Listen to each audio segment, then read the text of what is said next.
Ελάτε.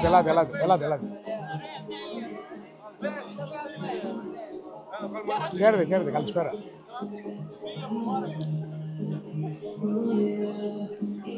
Να είσαι καλά. Γεια σας. Αλάνια, έχω έρθει αρκετά χιλιόμετρα για να δείξω το event. Μην μου το χαλάσετε, παράκληση. Ναι. Σας παρακαλώ λίγο, σεβαστείτε, εντάξει. Σεβαστείτε τα παιδιά του event, σεβαστείτε εμένα. Ναι, ρε φίλε, το λίγδας που λες εσύ δεν είναι respect. Είναι σαν να σε πω εσένα αργιολικά. Θα σ' αρέσει ποριολικά, δεν θα σ' αρέσει. Οργιολικά, εσένα θα σ' αρέσει. Οργιολικά. Τι είναι το οργιολικά, κάνε ένα γραμματισμό, ρε φίλε. Respect. Chill. Εντάξει, Θοδωρής το όνομά μου. Θοδωρή, λέγε με Τέο, λέγε με όπως έτσι λέγεται. Εντάξει. Πλάτα φυσική, ναι. Μίλα λίγο με ένα φιλαράκι.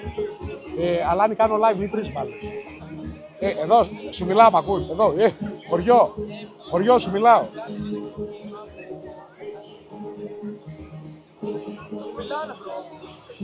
Αγορίνα, κάνω live, μπορεί να το σεβαστεί. Μιλάμε τώρα για κλασική περίπτωση πλάτη.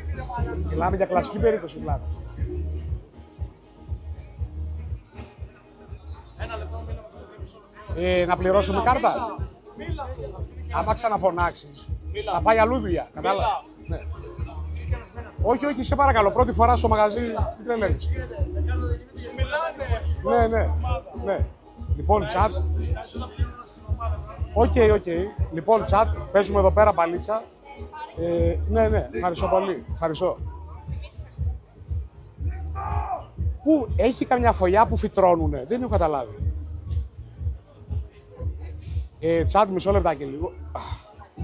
Παίρνουμε εδώ πέρα. Να ξέρεις, κρατάει και λουκουμάδες τώρα, είναι και ζεστή. Θα φύγουνε λουκούμι. Είναι και κερασμένοι, δεν έχω πληρώσει. Είναι κούτρα. Θα τους φας τη μάπα και θα γουστάρει. Ναι. Λοιπόν, chat, πάμε να φάμε λουκουμάδες. Κάτσε λίγο να ράξουμε από εκεί. Παρακαλώ. Θα έρθεις στο κάποιο Αγιο Βυσσαρίο να είναι ένα γήπεδο. Πότε, σήμερα? Αύριο. Θα δούμε. Μισή ώρα. Θα δούμε. Ναι, θα δούμε. Λοιπόν, chat, μισό λεπτό. Μέσα στο αυτί σου. Πώς μπορείς να μην το δώσεις σημασία εφόσον φωνάζει μέσα στο αυτί σου? Πες μου, ρε φίλε, έναν τρόπο και θα σου πω, ναι, έχεις δίκιο.